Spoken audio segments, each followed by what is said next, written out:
ఓం విఘ్నేశ్వరాయ నమ. శ్రీ పోతులూరి వీరబ్రహ్మేంద్ర స్వామి వారి కాలజ్ఞానము అధ్యాయం 25.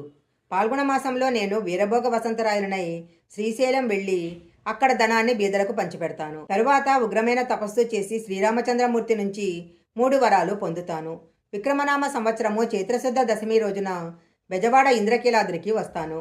అక్కడ ఋషులను దర్శించి తరువాత కార్తవీర్యార్జున దత్తాత్రేయుల వారి వద్ద పలు విద్యలు అభ్యసించి అది దత్తాత్రేయుల వారిని దర్శించి అక్కడి నుంచి మహానందికి వెళ్ళి 2 నెలలు గడుపుతాను. తరువాత శ్రావణ నక్షత్రయుక్త కుంభలగ్నాన వీరనారాయణపురం చేరుతాను. అక్కడ 15 దినాలు గడుపుతాను. కలియుగాన 3040 సంవత్సరాలు గడిచిపోయేటప్పటికీ పుణ్యతీర్థాలు క్రమక్రమంగా తమ పవిత్రత కోల్పోవటం జరుగుతుంది. గంగానది పూర్తిగా అంతర్ధానమైపోతుంది. ప్రపంచాన ధనమే అన్నిటికీ మూలమవుతుంది. పాతాళగంగలో నీరు ఇంకిపోతుంది. 120 తిరుపతులు నీటి పాలైపోతాయి. 4 సముద్రాల మధ్య ఉన్న ధనమంతా శ్రీశైలం చేరుకుంటుంది. సముద్రాలు కలుషితమైపోతాయి. జలచరాలు ఎక్కడివక్కడే నశించిపోతాయి. బంగారు గనుల కోసం కొండల్లో బ్రతికేందుకు ప్రజలు మక్కువ చూపుతారు. కాశీనగరంలో కోట్లాటలు జరుగుతాయి. వర్ణాంతర వివాహాలు, మతాంతర వివాహాలు ఎక్కువైపోతాయి. కలహాలు, కల్లోహాలు మితిమీరిపోతాయి. కుటుంబంలో సామరస్యత ఉండదు.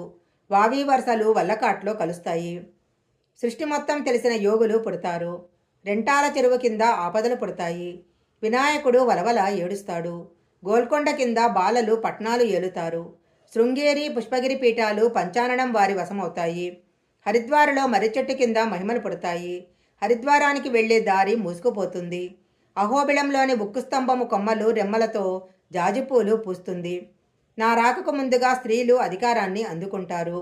నవమి నాటి రాత్రికి సిద్ధయ్యను బనగానపల్లెకు పంపి పువ్వులు తెప్పించమని గోవిందాంబకు ఆదేశించారు. వెంటనే సిద్ధయ్య బనగానపల్లె ప్రయాణమయ్యారు. సిద్ధయ్య తిరిగి వచ్చేసరికి స్వామి సమాధిలో ప్రవేశించటం పూర్తయిపోయింది.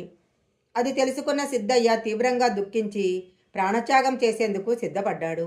సమాధి నుంచి అది తెలుసుకున్న బ్రహ్మంగారు సిద్ధయ్యను పిలిచి సమాధిపై ఉన్న బండను తొలగించమని తిరిగి పైకొచ్చారు.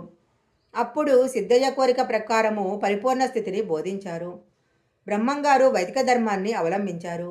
అయితే ఎప్పుడూ కులమతాతీతులుగా ప్రవర్తించారు తప్ప ఏనాడు సంకుచిత కులాభిమానం కానీ మాటద్వేషం కానీ ప్రదర్శించలేదు. దూదేకుల కులస్థుడైన సైదులను తన శిష్యునిగా స్వీకరించి అనేక విషయాలను, శాస్త్ర రహస్యాలను అతనికి వివరించారు. సమాధి అయిన తరువాత కూడా అతనికి దర్శనమిచ్చి దండ కమండల పాదుకలు, ముద్రికను కూడా ప్రసాదించారు. తమ కొడుకులకు కూడా ఇవ్వని ప్రాముఖ్యత సైదులకు ఇచ్చారు. అతనిని సిద్ధునిగా మార్చి సిద్ధ అని మకుటంతో పద్యాలు చెప్పారు. అలాగే కడప, బనగానపల్లె, హైదరాబాద్, కర్నూలు నవాబులకు జ్ఞానబోధ చేసి శిష్యులుగా స్వీకరించారు. కందిమల్లాయపాలెంలో గర్మిరెడ్డి అచ్చమ్మగారి ఇంటి ఆవరణలో 14,000 గాలజ్ఞాన పత్రాలను పాత్రలో దాచారు. పైన ఒక చింత చెట్టు నాటినట్లు తెలుస్తుంది. అది ఒక చిన్న గది వెడల్పు మాత్రమే కలిగి ఉంటుంది. ఆ గ్రామంలో ఏవైనా వ్యాధులు, మరేవైనా ప్రమాదాలు కలిగే ముందు సూచనగా ఆ చెట్టుకు ఉన్న మొత్తం పూత ఒక రాత్రికే రాలిపోయి జరగబోయే అశుభాన్ని సూచిస్తుంది. అలాగే ఈ చెట్టుకు కాసిన చింతకాయల లోపల నల్లగా ఉండి తినడానికి పనికిరాకుండా ఉంటాయి. చెట్ల నుంచి ఎర్రని రక్తమూర్ల వంటి ద్రవము కారి గడ్డగట్టి కుంకుమలా ఉంటుంది. దాన్ని అక్కడ ప్రజలు వ్యాధులు, ప్రమాదాల నివారణ కోసం స్వీకరిస్తారు. బనగానపల్లెలో ఉన్న వృద్ధులందరూ ఆ చెట్టు గురించి చెప్పగలుగుతారు. ఈ రోజుకి ఆ చింత చెట్టుకి నిత్యదీపారాధన జరుగుతూనే ఉంటుంది. శ్రీ పోతులూరి వీరబ్రహ్మేంద్ర స్వామి వారి కాలజ్ఞానము 25వ అధ్యాయం సంపూర్ణ.